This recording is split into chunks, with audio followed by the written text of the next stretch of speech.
When Pat got back from the Army, we got engaged and we were married October 20th of 1972. A friend of ours, Daryl Delhousse, when he took his first church, we helped him move up to Northern California.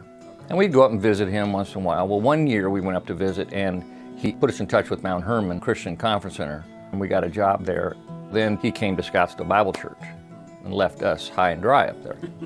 And so we stayed for 12 years, and it was Daryl who called me and said, Pat, I need your help. Would you be interested in coming to Scottsdale Bible and being one of the pastors there? We had prayed and talked about it and sought counsel, and we clearly knew this was where we were to come. So that was in 1989, and we came in January of 1990 to Scottsdale Bible.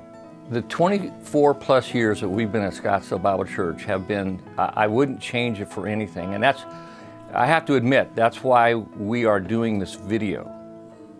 I would not be able to stand on the platform looking at the faces and saying,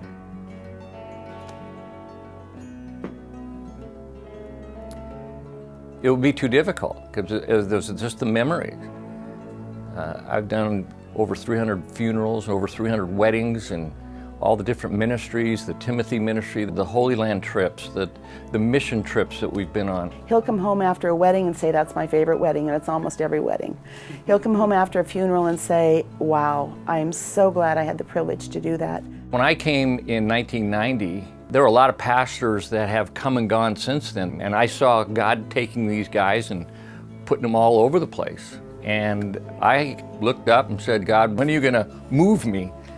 There was one point in 1975, I met a guy named Hal Hayes, the president of Encouragement International.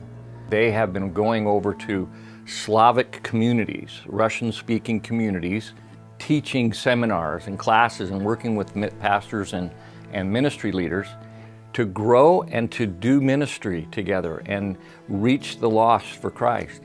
You know, Europe is not a hotbed for Christianity right now. It's pretty bleak. And my friend Hal, who's the teacher, has asked me to come along and help with the shepherding and the mentoring of some of these people. This last January, I want to really see if this is what God wanted me to do. And so there was one day where I wrote Sharon in an email. I just said, I think what I'm looking for is somebody over here to just say, we want you. And so at lunch that day, just a few hours after I wrote that email, we were with the president of the Baptist Union and a pastor of a large church in Minsk. And Hal was describing me a little bit, and this president stopped Hal. He just said, Pat, I just want you to know something. We really want you here. I got goosebumps at that moment, but I said, okay, God, that was pretty good, but what more do you got? You know, give me another one, you know. And fortunately, there were a couple other people who said the exact same thing. So it was helpful to hear that, and it was clear.